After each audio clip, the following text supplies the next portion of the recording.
সবাইকে শুভেচ্ছা। আমন্ত্রণ জানাচ্ছি ২১শে বিজনেসের সঙ্গে আছি মহিমা পলি।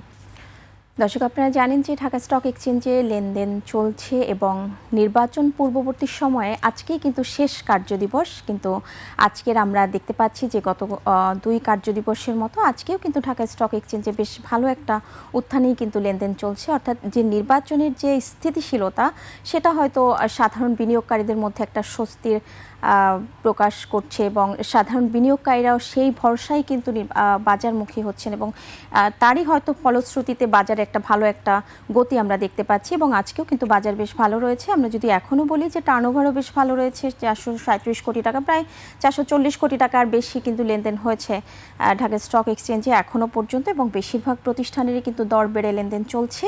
এবং আমরা যদি সেক্টর ওয়াইজ লেনদেনের কথা বলি, সেখানে বেশ কিছু দিন ধরেই কিন্তু ব্যাংকিং সেক্টরের বেশ ভালো একটা গতি রয়েছে। সেই ধারাবাহিকতায় কিন্তু আজকেও লেনদেন চলছে। অর্থাৎ ব্যাংকিং সেক্টর এখনও পর্যন্ত সবচেয়ে বেশি টার্নওভার ছাড়িয়েছে। এখনও পর্যন্ত আমরা দেখতে পাচ্ছি যে ১০৫ কোটি টাকা লেনদেন হয়েছে এই সেক্টরটিতে। টেক্সটাইল সেক্টর প্রায় ৭০ কোটি টাকার মতো লেনদেন হয়েছে। সেখানে ফার্মাসিউটিক্যাল সেক্টরও ৬৩ কোটি টাকার মতো লেনদেন হয়েছে এখনও পর্যন্ত ঢাকা স্টক এক্সচেঞ্জে। এবং অনেকেই বলছেন যে এই যে ভোটের উত্তাপ, দীর্ঘদিন ধরেই যে বাজারে একটা টানা পড়েন, অর্থাৎ কখনো উত্থান কখনো পতন, এই উত্থান পতনের মধ্য দিয়ে কিন্তু বাজার চলছে এবং সেই ধারাবাহিকতা আমরা দেখতে পাচ্ছি বাজারের লেনদেন চলছে এবং গত কয়েক কার্যদিবস ধরে বাজারের গতিও কিন্তু বেড়েছে। সাধারণ বিনিয়োগকারীদের হয়তো ভাবনা এসেছে যে শেয়ার বাজারের রাজনীতি নির্বাচন যতটা ঘনিয়ে এসেছে, অর্থাৎ আর একদিন আজকেই শেষ কার্যদিবস নির্বাচনের আগে, তো সেই হয়তো সাধারণ বিনিয়োগকারীদের মধ্যে একটা আস্থা তৈরি হয়েছে এই বাজারের প্রতি। তারই ফলস্বরূপ কিন্তু আমরা বাজারের গতিটাও ভালো দেখতে পাচ্ছি। এবং বর্তমান পরিস্থিতি যদি দেখি যে দীর্ঘদিন ধরে বাজারের একটা আইপিও সমস্যা ছিল, তালিকাভুক্তির সংকট এবং কার্যকর মান নিয়ন্ত্রণের ঘাটতি এবং সব কিছু মিলিয়ে বাজারে একটা নিম্নমুখী প্রবণতা দীর্ঘদিন বিরাজ করছিল, কিন্তু সেই জায়গা থেকে কিন্তু কিছুটা হলেও আমরা আশ্বস্ত হচ্ছি এবং বাজার কিছুটা ঘুরে দাঁড়িয়েছে। রাজনৈতিক যে অনিশ্চয়তা একটা তীব্র ছিল একটা সময়, সেটার কিন্তু বাজারে একটা প্রতিফলন আমরা দেখেছি এবং সেই জায়গা থেকে কিন্তু আমরা বেরিয়ে এসেছি কিছুটা হলেও। যেমন বিভিন্ন সময় রাজনৈতিক উত্তেজনা বাড়ার পর শেয়ার বাজারের পতন কিন্তু লক্ষ্য করা গেছে এবং কিন্তু সেই জায়গা থেকে কিছুটা হলেও বেরিয়ে এসেছি। এবং অনেকেই বাজার বিশ্লেষকরা অনেকেই বলছেন যে সুযোগ, এটা কি আসলেই সুযোগ, এবং রাজনৈতিক দৃঢ়তা এবং স্থিতিশীলতা প্রত্যাশায় বেশ কিছু বিনিয়োগকারী আবার অংশগ্রহণ করছে, যা সূচকের বৃদ্ধির পেছনে একটি ব্যাংকিং ফ্যাক্টর হিসেবেও কাজ করছে। এবং আমরা দীর্ঘদিন ধরে কিন্তু দেখছি যে এই যে ব্যাংকিং সেক্টরটা, এটাও কিন্তু বেশ ভালো একটা গতি নিয়ে বাজারে লেনদেন চলছে এই সেক্টরটিরও। এবং আরেকটা বিষয় হচ্ছে যে নতুন যে সরকার যদি বাজার বান্ধব হয় এবং তাদের নীতি যদি বাজার ভিত্তিক হয়, সেক্ষেত্রে কিন্তু এবং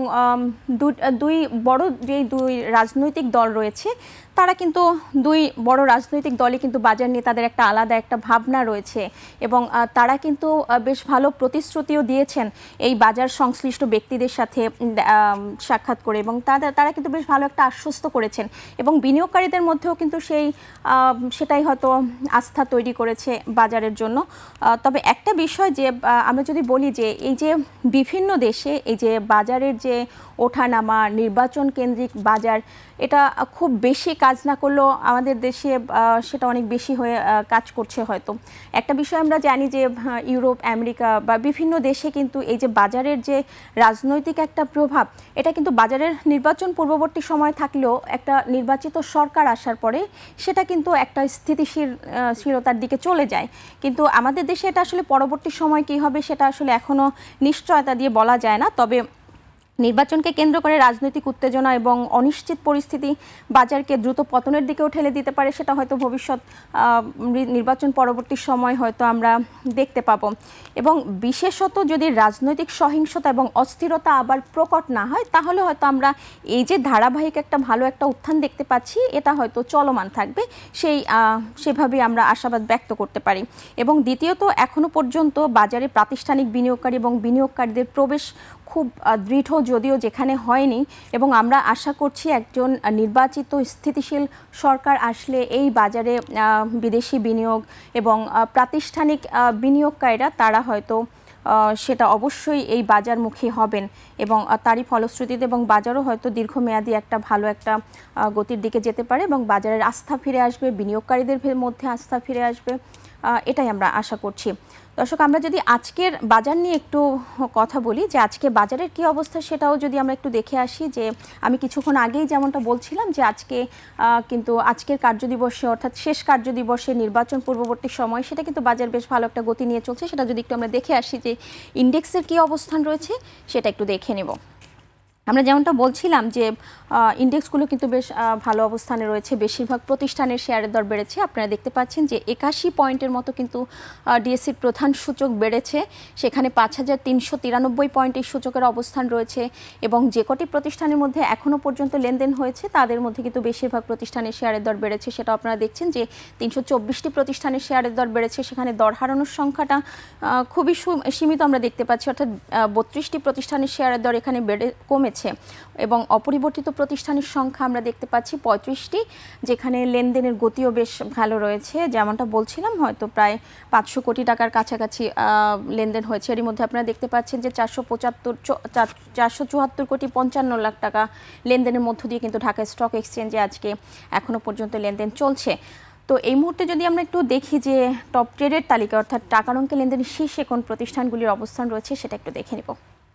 আপনারা দেখতে পাচ্ছেন যে আমি কিছুক্ষণ আগে যেমনটা বলছিলাম যে ব্যাংকিং সেক্টরের উপর ভর করে আমরা নির্বাচন পূর্ববর্তী সময় বাজারের বেশ ভালো একটা গতি দেখতে পাচ্ছি। সেটা কিন্তু এই যে টপ ট্রেডের তালিকা দেখে আপনারা কিছুটা হলেও বুঝতে পারছেন। আজ কিন্তু টপ ট্রেডের তালিকায় 4টি প্রতিষ্ঠানই আমরা দেখতে পাচ্ছি যে ব্যাংকিং সেক্টরে রয়েছে, যাদের মধ্যে ব্র্যাক ব্যাংকের অবস্থান সবার উপরে রয়েছে, অর্থাৎ 18 কোটি 12 লাখ টাকা লেনদেন করে এই তালিকায় প্রথম অবস্থানে রয়েছে। হাত বদল হচ্ছে প্রতিটি শেয়ার 78 টাকা 20 পয়সায়।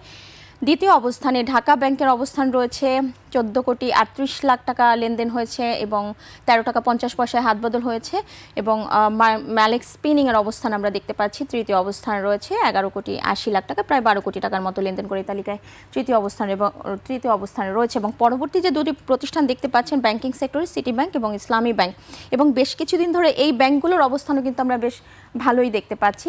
তো টপ গেইনার্সের তালিকায় অর্থাৎ শতাংশের দিক থেকে সবচেয়ে বেশি দরবাড়া প্রতিষ্ঠানগুলোর মধ্যে প্রথমেই যে প্রতিষ্ঠানগুলোকে আমরা দেখব, আমরা সেটা একটু দেখে নিব। যে প্রথম 5টি প্রতিষ্ঠানের মধ্যে আমরা দেখতে পাচ্ছি যে আজকেও কিন্তু, যদিও এটাও অনেকটা বাজারের জন্য একটা নেগেটিভ ইম্প্যাক্ট, হয়তো যে আমরা আজকে দেখতে পাচ্ছি যে টপ গেইনার্সের তালিকায় international leasing finance, first finance, এই দুইটি প্রতিষ্ঠান ফাইন্যান্সিয়াল সেক্টরের এই দুটি প্রতিষ্ঠানকে আমরা দেখতে পাচ্ছি যে আজকে টপ গেইনার্সের তালিকায় প্রথম এবং দ্বিতীয় অবস্থানে রয়েছে। এবং অবশ্যই আপনারা এরই মধ্যে অবগত এই দুটি প্রতিষ্ঠান সম্পর্কে। এবং পরবর্তীতে আমরা দেখতে পাচ্ছি অ্যাপোলো ইস্পাত রয়েছে বসুন্ধরা পেপার মিলও, আইএফআইসি রয়েছে পরবর্তীতে পঞ্চম অবস্থানে টপ গেইনার্সের তালিকায়। এবং প্রত্যেকটি প্রতিষ্ঠানের আপনারা দেখতে পাচ্ছেন যে কত শতাংশের মতো দর বেড়েছে, যেখানে ইন্টারন্যাশনাল লিজিং অ্যান্ড ফাইন্যান্সের 13.21% দর বেড়েছে, ফার্স্ট ফাইন্যান্সের 12.15% দর বেড়েছে, অ্যাপোলো ইস্পাত এটিও সার্কিট ব্রেকার ছুঁয়েছে, বসুন্ধরা পেপার মিল এটিও আমরা দেখতে পাচ্ছি যে সর্বোচ্চ দর বাড়ার কাছাকাছি চলে গিয়েছে। এবং আইএফআইসির অবস্থানও আমরা দেখতে পাচ্ছি একই রকম, অর্থাৎ 9.62% দর বেড়ে এই তালিকায় পঞ্চম অবস্থানে রয়েছে টপ গেইনার্সের তালিকা। তো টপ লুজার্সের তালিকায় যদি আমরা একটু দেখি, টপ লুজার্সের তালিকায় এই মুহূর্তে কোন প্রতিষ্ঠানগুলোর অবস্থান রয়েছে সেটা একটু দেখে নিব। দর্শক, আমরা যেমনটা বলছিলাম যে টপ লুজার্সের তালিকা আপনারা দেখতে পাচ্ছেন ন্যাশনাল ফিড মিলের অবস্থান রয়েছে প্রথমেই। ন্যাশনাল ফিড মিল 14 টাকা 10 পয়সায় হাত বদল হচ্ছে, 4.73% দর হারিয়েছে। এবং পরবর্তীতে কেয়া কসমেটিক্স রয়েছে 3.70% দর হারিয়েছে, 5 টাকা 20 পয়সায় হাত বদল হচ্ছে প্রতিটি শেয়ারের। এবং CAPM BDBL first mutual fund, এই প্রতিষ্ঠানটিকে আমরা দেখতে পাচ্ছি টপ লুজার্সের তালিকায় তৃতীয় অবস্থানে রয়েছে, 16 টাকা 10 পয়সায় প্রতিটি শেয়ার হাত বদল হচ্ছে এবং দর হারিয়েছে 2.88%। যেখানে পরবর্তী দুটি প্রতিষ্ঠান আপনারা দেখতে পাচ্ছেন চতুর্থ এবং পঞ্চম অবস্থানে রয়েছে যথাক্রমে খুলনা কেপিপিএল রয়েছে অ্যাম্বি ফার্মাও রয়েছে এই তালিকায় পঞ্চম অবস্থানে। এবং আপনারা দেখছেন যে কেপিপিএল দর হারিয়েছে 2.42%, যেখানে অ্যাম্বি ফার্মা 1.56% দর হারিয়েছে।